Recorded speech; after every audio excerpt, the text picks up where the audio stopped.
Hey, just a heads up that the following content may be disturbing or triggering for some listeners and is not appropriate for children. Please take care of yourself and others who may be listening with you. Welcome to the Bonus Babies Podcast, a show that has no easy answers, only hard questions.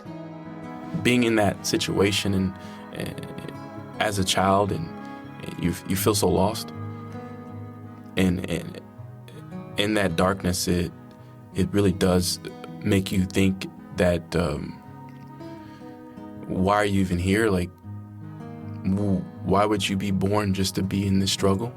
Why would you be born just for people to abuse you? And unfortunately, we live in a world that's like, there's a lot of bad people. But we also live in a world where there's also good people. And we just have to either find those good people or be the ones that end up growing up to be those good people for the people who are like us when we're young. That's right. You become the good. Yeah. Yeah. I'm really glad that you're doing that, Daron. I think it's a really important mission. Absolutely.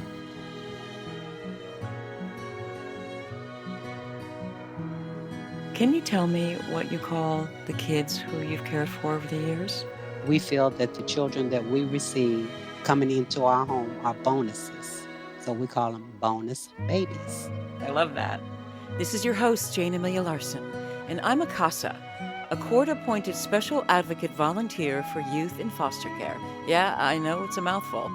In the same way a CASA works, I explore all things in the foster care maze by talking to kids, parents, caregivers, attorneys, social workers, therapists, really anybody and everybody who will speak to me to keep the conversation open and the information flowing about all things CASA. My name's Jake Eberly, and I'm the producer of the Bonus Babies podcast. You're about to hear from Daron Bennett. Now, Daron came to my house to record this episode in our studio, and he's just an incredible human being with an incredible story. He was taking care of himself and his brothers on the streets when he was 4 years old. He taught himself to read when he was 11. He put himself through high school and college, studied anatomy and physiology, then became a competitive kickboxer, joined the Army, became a signal specialist, and then started his own cryptocurrency. And his intention is to end generational poverty. Here's Daron and Jayne Amelia. Hi, Daron. Thanks for coming to the Bonus Babies podcast. Hi. Hey, how's it going? Yeah, I'm just happy to be here and just be able to tell a portion of my story, and hopefully that story can affect others in some type of positive way. Oh yeah, I think so, because I was just really struck when I met you. I think you're a really inspiring human being, but I mean, people will figure that out in a pretty short time. So let's just get to it. Why don't you tell me who you are? Like, Yeah. how you're raised? What's going on? Yeah. Okay. Well, I was raised in South Central area, 75th and Figueroa. It's known as a kind of an area that's unfortunately with a lot of prostitution. So during the early 90s, I grew up in that area, and then eventually just transitioned from that area to downtown, then from downtown to MacArthur Park area, and then from that area to Echo Park area. Right, so you've been all around LA, right? Yeah, definitely been all around. Yeah, and your very early years, you spent a lot of time in a housing insecure situation, right? Pretty much on the streets. Yeah. So pretty much like there's a part of my life where, my mother was on drugs, and so she had to go into a program. So that program, in order for you to be around your kids, you have to get cleaned. So she was in that program for a while. She actually quit cold turkey too. Once Really? once they told her like, hey, look, we're taking away your kids, she said, okay, well, I quit, and then she went into that program. It's just she was just I don't know, just the strongest person that I've ever known. Just to be able to do a lot of things that she did. And what happened to you when she went into the program? Because you were taken away from her for a little while, right? Yeah, so we weren't even with her. It was my brother and I at the time, and we pretty much, I guess it's kind of hard to pinpoint on a structured kind of area of what it was in regards to like the traditional system that you are put in, but we definitely were in a very bad situation during that time frame, as I believe I was around 4 years old up to around 6 years old. My brother and I pretty much had a very interesting childhood. Right. So when you say interesting, I know you mean something else. So what do you mean? So, yeah, so, I mean, pretty much we seen everything, prostitution, gun violence, everything from being beat, everything from being, starved, in a way, forced to do a lot of things that we weren't supposed to do at that age. So it was just a terrible situation for us at that time. And did you know when you were that little kid that it was just all wrong, or were you just trying to survive? Honestly, I knew it was all wrong. I guess I grew up quickly, even though I was just a child. So I was very cognizant of what was going on. Like I knew what was going on, what was wrong, but I knew that I also had to be strong for my brother, even though I was the younger brother. And so I tried to be that strong brother. Right. So you were his protector. Yeah, definitely. And were you also your mom's protector? Yeah, I mean, I would say that positionally, that's the part I've always played in my family for everyone. Why do you think that is? Why is that? I really don't know why. Naturally, I've always had that kind of that inclination to protect. I just feel like it's just something that's been a part of me. They when I was, I believe, a newborn, at the time my mom I believe she got arrested. And so, unfortunately, she left me in, I guess, a crack house. And so at that time, like, whoever was taking care of me didn't take care of me. So for about 3 days, I didn't eat or get changed or anything as a newborn. And so fortunately, I was rescued.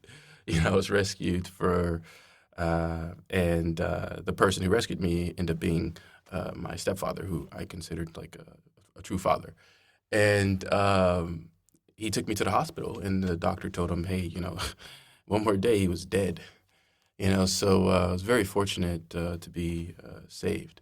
How did he know to find you? Because he was looking for my mom, actually. I see. He was looking for your mom, and then and presumably looking for you too. Yeah. And then when you taken for your mom and you went into care with your brother's father, right? And Yeah. Mm-hmm. And how was that? What was that like? Man, I mean, it was a very interesting situation, like I said. Interesting again, huh? My brother and I, we had to take care of ourselves a lot of the time. Up at like 1 o'clock in the morning in the streets, walking the streets, just he and I kind of just, trying to figure out what we're going to do and stuff. And then oftentimes we left and with nothing to eat, and we would eat like hard rice, uncooked rice and water, because we weren't allowed to touch the stove or the refrigerator. So, there was a lot going on, obviously forced to drink alcohol and stuff like that. And Why do you think he did that? I'm not really sure, because he was drunk. Just So, to fuck you up, you think? yeah, I mean, maybe I don't know. It's just it just happened, So unfortunately, Yeah, and you also live with your grandmom. yeah, yes, exactly. So that was on 75th Street. There's actually it was a greenhouse right by the freeway, and man, that it was like a pack rat house. Like basically trash all the way up to the ceiling in one of the rooms, right? And then She was a hoarder? yeah. Mm-hmm. And then like rats everywhere. Like at night they would crawl on us. And then like when you would open the cabinets, it was like a swarm of roaches would come out, like probably like 400, 500. Like a flood of roaches, Yeah, all yeah, at once? all at once. And yeah, it was a very, very dirty like area, and just hoarders there. Unfortunately, a lot of that is not the best for like cleanliness. So it's Was that scary? I mean, I Or got was it used just to it. gross? It was nasty, but I just was used to it. I really was used to it. We had these cats. They weren't our cats; they were just street cats. But they were her cats actually. She did have cats in here, and I believe the cats were there to kill some of the rats. But I guess it was too many rats. So she had a little bit of a system, right? She was trying. She was trying her best. So did she love you, or? Oh yes, of course. She unfortunately, I even I even still feel bad to this day. Like when I think about, I stole money. I was like 5 years old, and I seen some money on the I guess the nightstand or whatever, and I was like, you know what, I'm gonna take this and I'm gonna go to the store. So I told my brother, I said, hey, come on, let's go to the store, and it was a few $100s for sure. And so we went to the local liquor store, like right around the corner, and I was buying all types of candy and stuff. And then I was like, you know what? I'm going to give away some money. So I started giving money to all the people that were walking in. You started giving the money away? I don't know why I did that, and then... You were a generous kid even then, huh? Yeah, I suppose so. And then she found out, and I told her, oh, I'm so sorry. I apologize. I just wanted to, I don't know, I just wanted to have some candy. And I went overboard, of course, because I started giving away the money instead of just going to go buy some candy. And all this time when you're being moved around, because I know you were in foster homes too, in a group home. What happened with school? Did you go to school? Do you remember any of that? Yeah, I mean, so we moved around a lot, honestly. So there's a point in time where we were in shelters. It's like the women's shelters. Yeah, that's the Yeah. place where they sometimes will also take kids if the Right. Yeah. So right. we went to one where they took all of us. So I think it was at the time was 5 of us. Right, so it was more than just you and your brother. It was your mom and other Yeah, brothers yeah. and sisters. That's when my mom had got us, basically got out of the program, and so we went to this place in South Central where they would bring in the homeless women and their children, and so we had this little corner, and I was on the top bed, and we had these other little corners, and there's this girl actually that I had a crush on, and her mom that was right next to us and stuff. So I would always, you know how it is, you're trying to get attention and stuff. So during that time, I was doing that, and then it was open, like an open space. It kind of reminded me of like barracks, and but just a bunch of bunk beds everywhere. And then you go into the actual kitchen. There's an open kitchen and stuff too. You're actually not supposed to go in there, because I would go in there and like kind of like look for food. It's like, oh, but you have to eat at a certain time, So Right, so it was regimented to some yeah, extent, right? definitely. And so what happened with that girl? What did you do? Did you try to get her attention? Did you No, talk to I'm her? pretty sure. What? I'm pretty sure that I kissed her. You kissed her? Oh, wow. I don't know. I think I watched too many of those movies when I was a child. So I did definitely kiss her.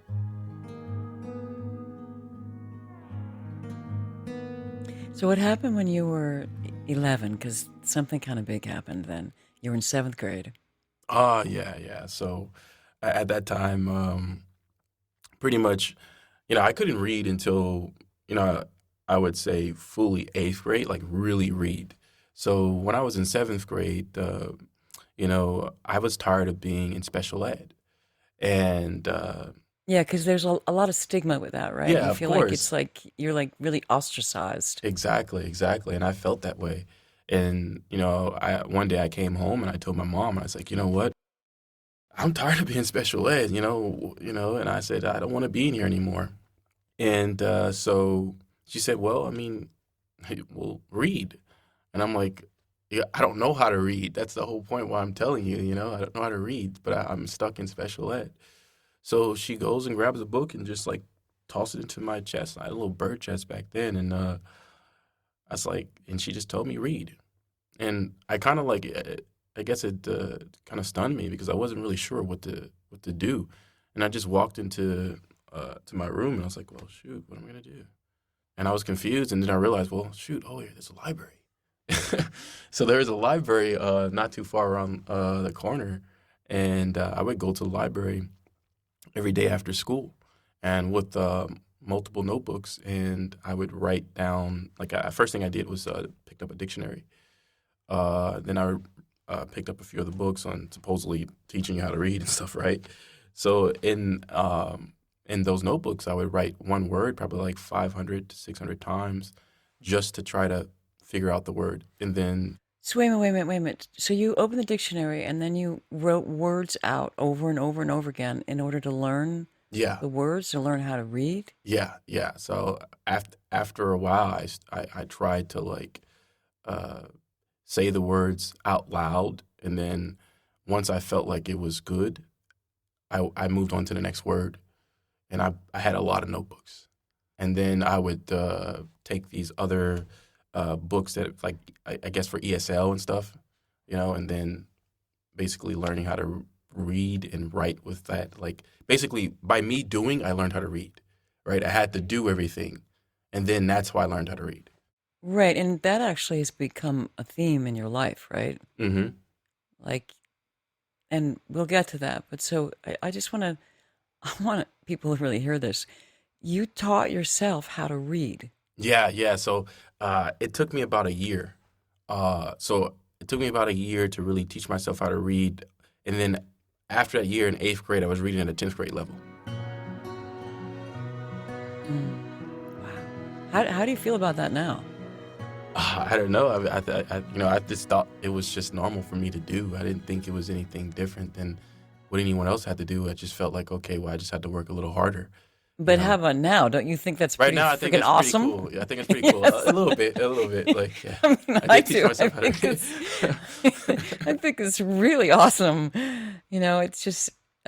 It just shows such determination and discipline and fortitude. Yeah, I had to be. I mean, that was the only thing that I knew, because if I wasn't, then I don't think I would have been in a position to at least protect people. Wait, really? So you knew that if you became learned, that it would make you a better protector? That's what you thought? I thought that the more tools that I had in my arsenal, the better protector I would be. Wow, it's really amazing. I mean, there aren't too many kids, really, that. Yeah, I mean, I think I was just I just thought differently as a child because I saw so much, and I just felt like I really wanted to. I guess it was in me, like internally, just to be able to not to be able, but to have that desire, to want to protect. Right, and also the desire to learn. I mean, you Yeah. in my talks with you so far, you're just super curious and you're super Oh determined. yeah, Like, yeah. I was always an inquisitive child. One to go a little back actually. When I was in elementary, I believe it was 5th grade. So I had this story called was it Mr. Robot? So in 5th grade, and then I had a friend basically do all like the creative stuff, the drawing, because I couldn't draw and I still can't draw.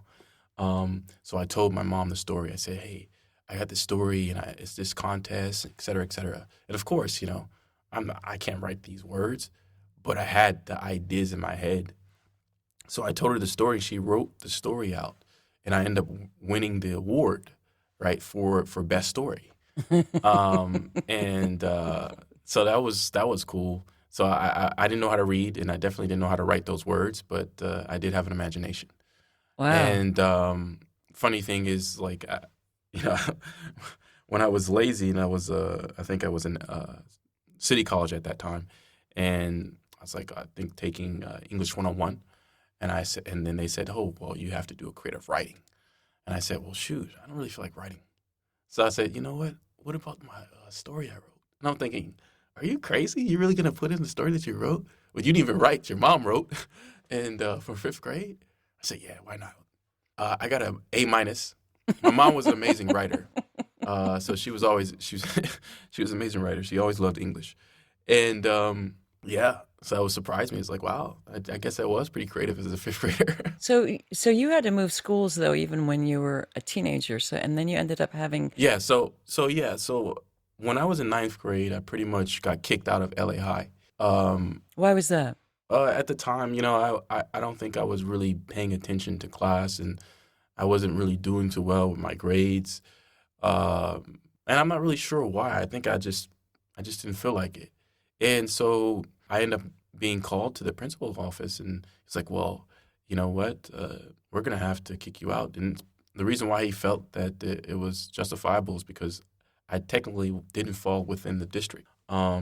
So I had to be. I think it was Belmont was my home school, and then my mom ended up calling my uncle to see if he could potentially convince them because he used to be a star player at LA High and eventually Fresno and then eventually Green Bay Packers for about 2 years, I believe. Oh, get out! Really? That's cool. That's And cool.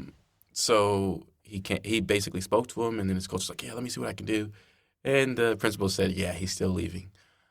And That so didn't help. yeah, it didn't help at all, and so I got kicked out, and then I kind of lost a year of high school when I went to the high school in the Valley, and yeah, I was bused there. I was bused there every day, every morning about 6:30. What was that like? It was fun. I met Really? I met a lot of friends that I still have as friends now from going to that high school. You So mean so you met new and different people yeah, and yeah. So majority of my friends in high school were actually Asian because I went on a bus that went through Chinatown. And so pretty much every time I went to school and I came back from school, it was probably like 99% Asian on the bus. then like It you, was the like black me and kid. a few other Latino people, and that's about it. And Oh, so like it became your own little yeah, kind of yeah, yeah. yeah. So yeah, it was pretty cool though. It was pretty cool. And you end up graduating. It took a little Yeah, so time. yeah, I ended up pretty much. I didn't graduate on time like I was supposed to because of I thought that I had finished the credit, and then I spoke to my counselor, and he said, "You know what? Yeah, you don't have enough credits." And I was like, "What? I've been making up these credits all these summers." And yeah, I was missing only a few, and I didn't Wow, get so it. you're doing all this extra work and Yeah, you thought you were like moving ahead toward the goal to be on stage yeah, to yeah, get your degree, and then at the last minute you find out, oh no, whoops. yeah, yeah. Unfortunately, and yeah, so I had to pretty much go ahead and finish those, and then that was that. But I didn't graduate on stage, unfortunately, because of that situation. Right, but because you're you got it done. Yeah, of course. You ended up going to college, right? Yeah, so actually, right after I finished that, getting those credits and stuff, I decided to go to vocational school. And I was like, well, what can I do that I actually want to do or I've always wanted to learn? And I always had like an affinity for anatomy and physiology. So I was like, well, what if I try to do like physical therapy aid and massage therapy and like, but it's gonna be hands on. So pretty much, I went to a vocational school and I got certification there. It was like a 10-month, I believe, 11-month school. Finished that, and then uh, I started working at a clinic, So as what? As a physical therapist, you like a said, right? physical therapy aide and massage therapist. Yeah, Right. So then at that point, you're basically the healer, protector. yeah, yeah, yeah. Pretty much, pretty much. It's a great field too, though. But I just, I really didn't want to stick to that one thing. Again, my inquisitiveness didn't allow me to. So at that time, when I was doing that, after I was working and doing that, I decided, okay, well, let me check into the first college, which was LACC. So got there, and then I started kind of like testing what I really wanted to do. Um, I I think I was a philosophy major for like a year and a half, and Mm. then I was like, maybe I should switch. Then switching to like information systems. Um, and that's why I was like, okay, computers is kind of like what I wanted to do anyway. Because prior to, if I go back, actually, I started messing around with computers because of my cousin, and because he would always like build them from scratch. So yeah, I learned from him. I learned from him how he was always putting the computers together and fixing them, and because he was a gamer and he liked building the computers for games. So, do you know anybody who has the amount of skills and diverse experience as you? I'm pretty sure there's countless with 10 times the amount of diversity and experience. I'm just Maybe, but I mean, even at a really young age, you become a physical therapist, you're a philosophy major, you end up in information systems, and then you end up in the Army. yeah. And explain to me what you did and what it means, because I have a little bit of understanding of it, but not a whole lot, and I want people to know. Yeah, so I was a signal system specialist.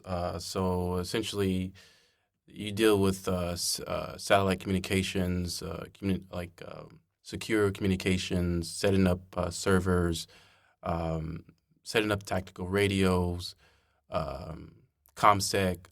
You do everything that basically a 25 Bravo.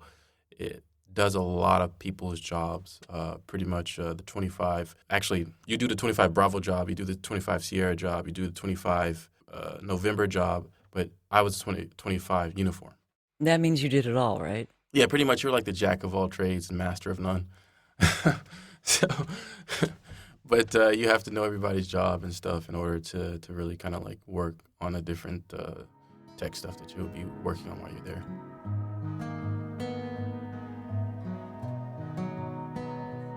So while you're doing that, how did you did you say, wow, this is really cool? I mean, like I'm learning all this stuff. This is amazing. Or were you just doing it just to learn something new and just like check it off? It was a check off, honestly.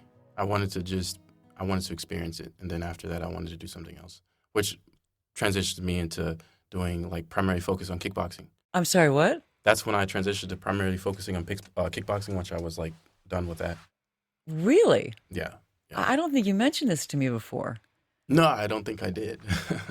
So what was that like? Yeah, so I've had a background in like martial arts. Like I think I go back into like it was like 14, 15 years old. And then like I really got serious about it when I was about 17. And then I started really getting into it even more when I was 18, 19. I started doing JKD, Jeet Kune Do, and Muay Thai and Brazilian Jiu-Jitsu at Academy in West Hollywood. And one of the major arts that I actually really liked was Savate, which is French kickboxing. And at the time, I was like, I was really into it. And then, my Sifu was like, yeah, you should focus on it. And then I didn't focus on it, honestly, because there was an opportunity to like go to France and stuff, but I didn't do it. So this is like I'm going back into the story, right? Right. But to fast forward, after I was doing everything in the Army, I was like, okay, what do I want to really try to do? And I was like, you know what? I really didn't do what I was supposed to do with the kickboxing and stuff with Savate. So I said, but I've always wanted to really train Thai style. So I ended up going to Thailand and training there, and one of the boxing academies in Bangkok, and getting fights there as well, and just living there and coming back and forth. I traveled all over Thailand. I was in Chiang Mai, Chiang Rai, Ayutthaya, Pattaya, Phuket. So many different areas, and just exploring the country, and then actually embracing the art, because their national art actually, and their national sport rather, is Muay Thai. So everyone watches Muay Thai every day. Yeah. Every it's day like on the a- it's TV. like- yeah, it's like a full cultural Yeah, onset, yeah. right? You see little grannies and grandpas just watching it every day. They love it there. This is their national sport. So, and the people there are just so kind and humble, and I believe it's called the Land of Smiles, and definitely so. Always smiling and always happy, but very deadly. So when you were little, you weren't really a fighter, although you probably learned how to fight. You were the protector. Oh yeah, I definitely wasn't like an aggressor or anything like that. But I learned how to fight because my older brother always would, position us in he would either beat us up, or he would like teach us, right? Because he wanted to toughen us up. He didn't want us to be, what he would always say, soft. He didn't want Right, to be you mean soft. your oldest brother, not the one closest Yeah, my to you. oldest, yeah. And he said, yeah. yeah, I need you guys to, to not, because especially during that time, there's always people picking on you and stuff, and then a lot of gangs, and so it's just like, okay, well, we definitely don't want you to just someone to just roll over you and be a pushover. Do you ever wonder now, as a grown man, how you as a kid got through all that? Like when you see a little kid who's like 4 or 6, and you think about that was me. Mm. Honestly, now that I think about it, yeah, I mean, when I look at like my nephew, and I'm like, yeah, I mean, I wouldn't wish that on any child, and to know that that was me. And I was like, wow, how did that, because it's like, he's so innocent. He's so Yeah. innocent. He's such an innocent and, always happy and, just always smiling and always wanted to, he's so much, so much energy, and to see that was me. I was 4 years old. I was 5 years old, but I was in a different position. Yeah, you didn't have that protection. Yeah. So it's very crazy when you think about it. But I don't really think about it like that. It's like, oh, sometimes I feel like, oh, well, it was just supposed to happen. You know what I mean? But it's crazy. Yeah, well, I don't actually think it's supposed to happen. It's definitely Did not supposed to happen? happen. It's not definitely Yeah. wasn't supposed to happen, but it wasn't supposed to happen at all. But I feel like for me, it's like it happened to me in such a way that it didn't affect me to the degree that most people would be affected. It actually prepared me for a position that I need to be prepared for in the future. Yeah, I think that's interesting, Daron. A really interesting observation about yourself as well, because that sounds like that's true, but whether that's just because you got lucky Yeah. or because you were just born a certain way, or maybe there's like something about you when you were a little kid. It's like, no, I'm going to use all this. hmm Yeah, I definitely was more, I guess, aware. I was aware. I definitely was aware of everything that was happening, everything that was going on. It was like I had a mind of an adult. How do you think you would be now? Like, if have you thought about having kids? Like, what kind of dad you would be? Uh, I think I'd probably be a very overprotective, Um, you know, very protective, and I would try to be the best that I could be. I suppose, I don't. I'm not a off front very affectionate person. Like, but I show affection through my actions. hmm That's nice. That really counts too. hmm A lot of people are very kissy huggy, but their true actions aren't. They're not. They don't care for people. Yeah, absolutely. Unfortunately, so I see it all the time. And it's like living in this facade. Maybe, and that's unfortunate because when you think about it, people live in some false sense of who they are their whole life, and basically they never lived because they were Yeah. never themselves. I think that's true for a lot of people, Daron. Yeah, yeah, definitely. Okay, so I met you at a crypto conference. Yeah, yeah. The Uh, Phantom Developer Conference in Abu Dhabi. Yeah, which is wow, right? Like, Yeah. and then, okay, so how did you end up doing what you're doing now? Uh, sh- I've been in the space since 2015.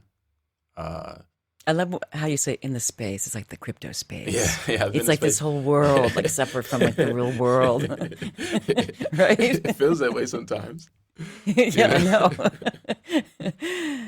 And yeah, so it was always like I got introduced in this space like through a friend, like army friend, and like which focused on cryptography. And Mhm. obviously, the blockchain is built on those principles. And I've always Well, been, it's directly related to actually the signal system in a way, right? yeah, Isn't it? exactly, too. It's Yeah, like it an definitely, extension of it. yeah, it definitely is. Like, because security keys, communication security, et cetera, you know, there's definitely so much. There's a lot. There's a lot to, I would say, focus on in regards to like the security part of it that's built into the blockchain. But yeah, I mean, it's a wonderful field. A lot of people like to focus on the finance side, which I do because I want to focus on showing the exchange of wealth to the hands of the people and free economy, right? I want people to understand that they can take, themselves from generational poverty to generational wealth, in particular with, decentralized finance. Because with with traditional systems, with traditional financial instruments, savings accounts, RAs, CDs, et cetera, they're built to, just sustain.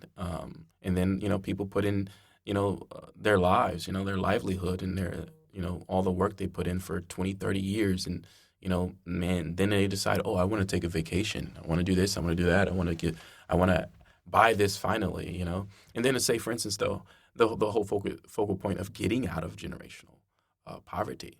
It will take, 50 generations to do that if you're trying to do it in a traditional system. Because I'm talking about your families. Right, it's just too slow. It's just too slow. It would not happen, right? Not unless you become super famous or super rich, creating an invention or something. But just to the normal people, how do you do that? Right, so you want to teach people how to do that? Yeah, exactly. That's really the focal point of one of our products that we have. Our product line at Phantom Go is our Academy, which is a crypto education platform, which is gamified and incentivized, and it's basically teaching all the aspects of crypto. And of course the very technical aspects of why we even have the blockchain in the first place. But what does it mean? How does it work? Yeah, right. Exactly. The financial aspect of what I think a lot of people are truly interested in is how can it change their lives, and that's what I want to focus on.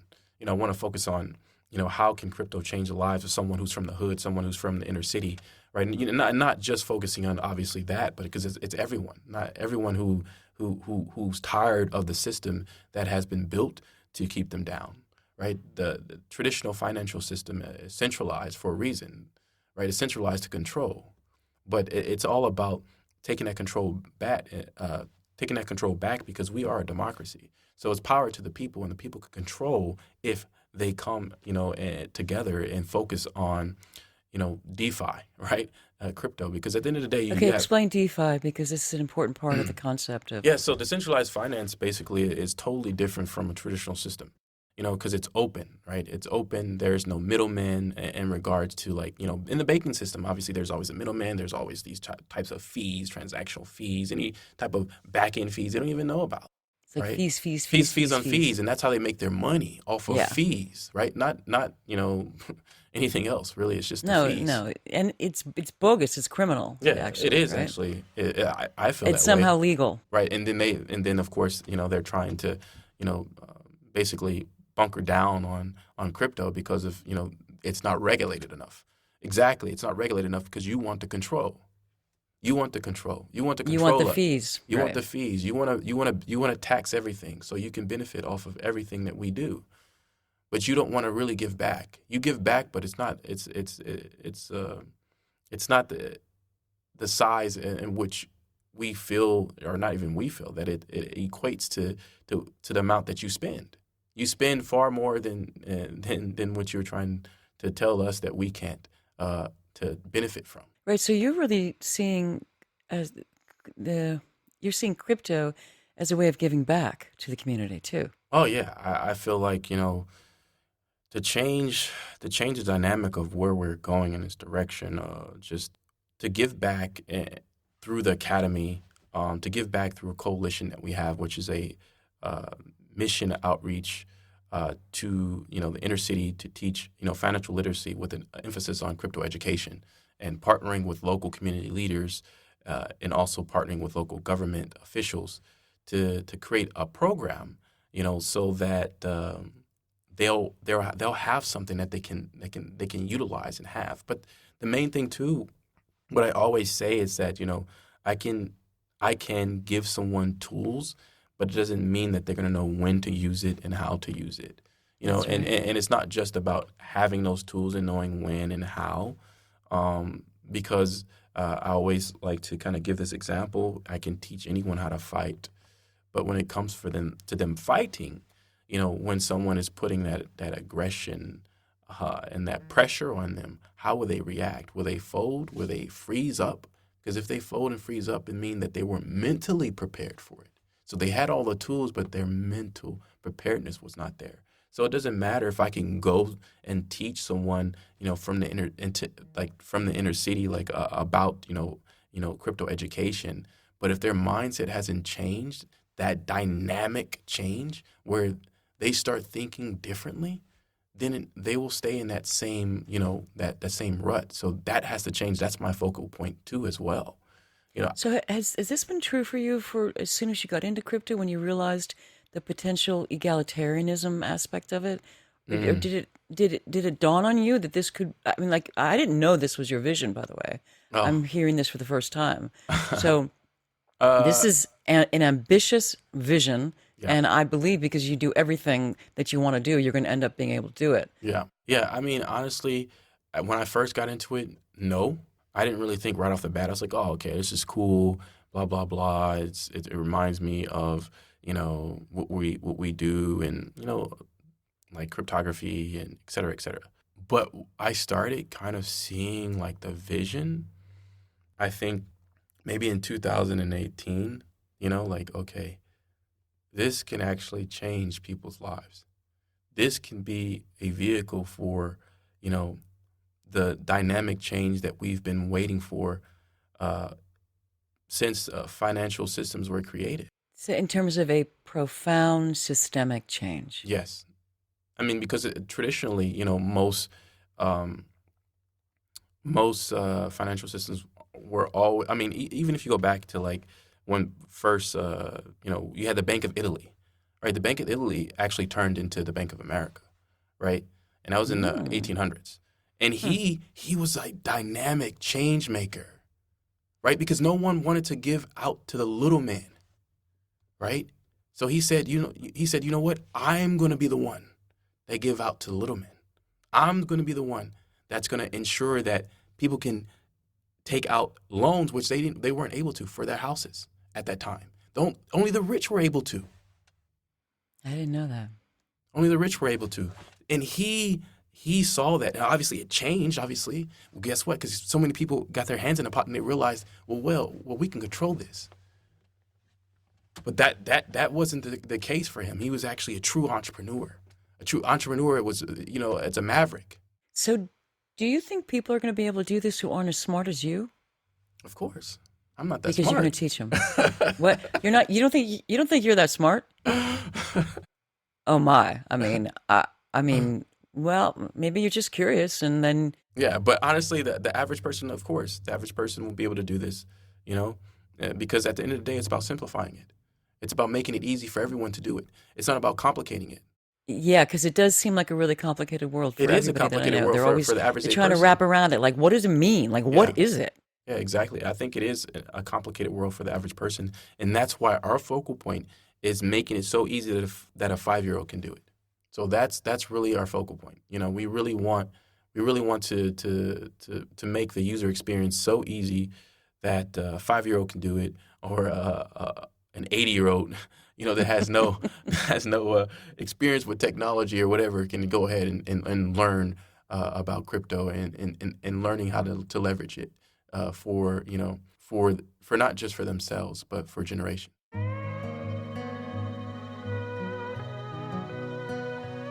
Something that you said earlier, and I think it's really true, that it almost seems, and I think this is very often the case with people who have huge obstacles,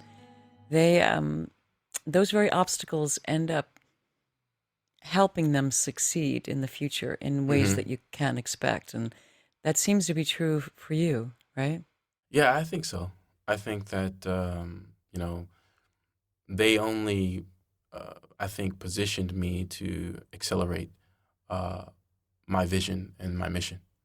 They were there to put me in a position to prepare me for what I'm trying to do.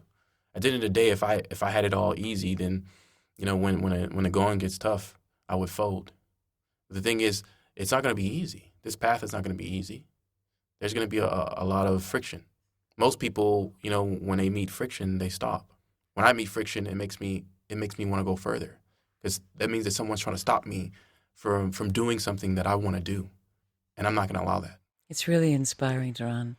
I can't wait for young people to hear this, to hear that how far you've come and also how varied your life has already been. You're a young man still. Yeah. And you've had like 30 lives. Yeah, I mean, I definitely just, curious. Yeah, and unfortunately, your mom's not alive anymore, Yeah, right? yeah. She passed away last year of she had breast cancer and then eventually lung cancer. Right, and I'm sorry, and you said she was the strongest woman you've ever known. Absolutely, the strongest woman I've ever known. I mean, she's been through so much throughout her life, and she kept going forward. She kept moving forward every time. It was never an excuse. It was only a solution and an answer. And she was the most positive person I've ever met. She was always she was the life of the party too. She was just an outgoing person, and she was a great singer too. I wish I had her voice. And just amazing woman. Well, you seem to have inherited a lot of her qualities. Maybe not her singing voice, but a lot else. yeah, yeah, I guess so. And I bet you probably can sing. You say you don't, but you probably sing great. I can hold a tune, but I can't sing for sure. So I'm going to ask you something that I ask all my guests, and I want you to see if you can dig deep for this. Hmm. What is the one thing about you that people would never know unless you told them? Wow.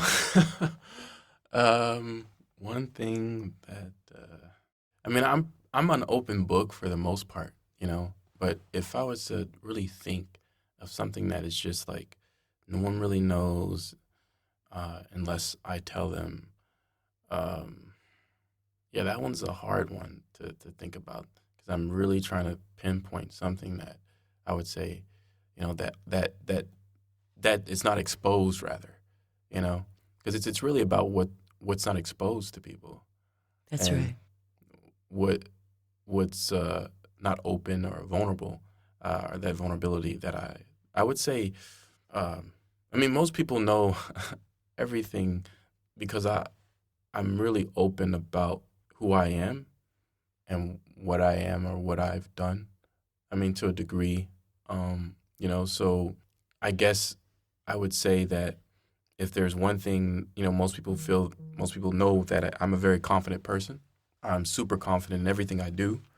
I believe that I can take on the world, but honestly, most of the time I doubt myself. Uh, yeah, everything I do, I doubt myself.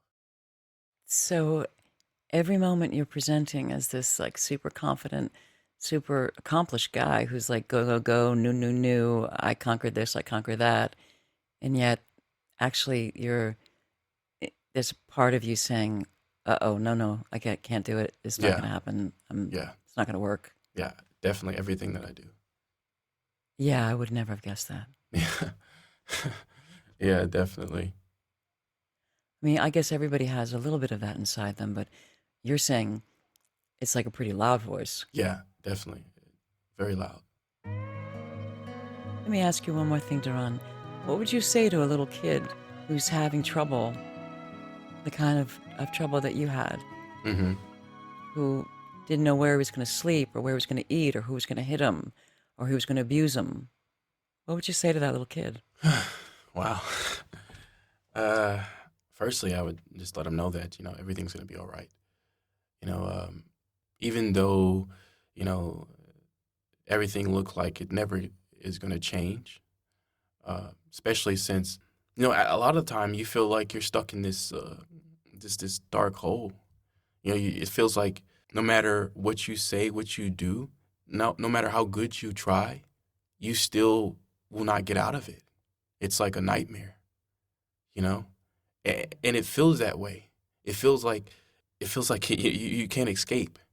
It feels like you're drowning. You're drowning in pain. You're drowning in sorrow. Like, whatever you're doing, it's just the pain that you feel. You want it to end, but the thing is, there's also the other side of the token. It actually changes. It does end, and it does get better. And it's not going to always be this way because you're not going to always be that child. You're going to grow up and you're going to be able to make those choices yourself. You're going to be able to be the person that you wish that person was. That's a really nice thought, Daron. That's really nice to hear. Yeah, absolutely. I mean, I really do feel like, if being in that situation and as a child and you feel so lost, And in that darkness, it really does make you think that why are you even here? Like, why would you be born just to be in this struggle? Why would you be born just for people to abuse you? And unfortunately, we live in a world that's like, there's a lot of bad people. But we also live in a world where there's also good people. And we just have to either find those good people or be the ones that end up growing up to be those good people for the people who are like us when we're young. That's right. You become the good. Yeah. I'm really glad that you're doing that, Daron. I think it's a really important mission. Absolutely. And I want to thank you for talking with me today, okay? Oh, thank you. Thank you. Thank you, Daron, for sharing your time and your story with us.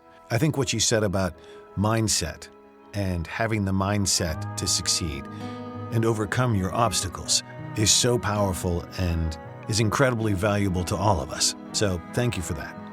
In our next episode, Jayne Amelia speaks with foster mom and adoptive mom, Dina Murray. Dina's been a foster parent for over 25 youth. She and her husband actually adopted 12 of the children they fostered. And now her primary focus is working with MillionKids.org, combating sex trafficking, child pornography, and sextortion through education and training. And foster youth are particularly vulnerable to people that would lure them into that world. So in some of the upcoming episodes, we're going to be hearing from survivors of sex trafficking and those who fight against it. Thank you, and be well. If you see something, say something. If you suspect a child's health or safety is jeopardized in any way by parents or anyone else, contact the Child Protective Services Agency in your county. 24-hour hotlines are staffed by trained social workers who will help you through the process, and you can do so anonymously. In California, you can call the Child Protection Hotline at 800-540-4000. So if you see something, say something. You might be saving a child's life. If you want to know more about becoming a CASA anywhere in the country, go to nationalcasagal.org, and in LA, casala.org. And if you want to know more about becoming a foster parent, check out the National Foster Parent Association at nfponline.org. There's also faithfosterfamilies.org and adoptuskids.org. There's tons of other information online as well, so you can just hunt around. We also want to thank the supremely talented Christina Apostolopoulos for her beautiful original music. You can find her music on Spotify or Instagram at Christina Aposta. And also thank you to Yukon Har for his engineering. Thanks for listening, and if you like what you hear and you find it as valuable as we do, please rate us and hit subscribe. You can also make a donation at bonusbabies.com. See you next time.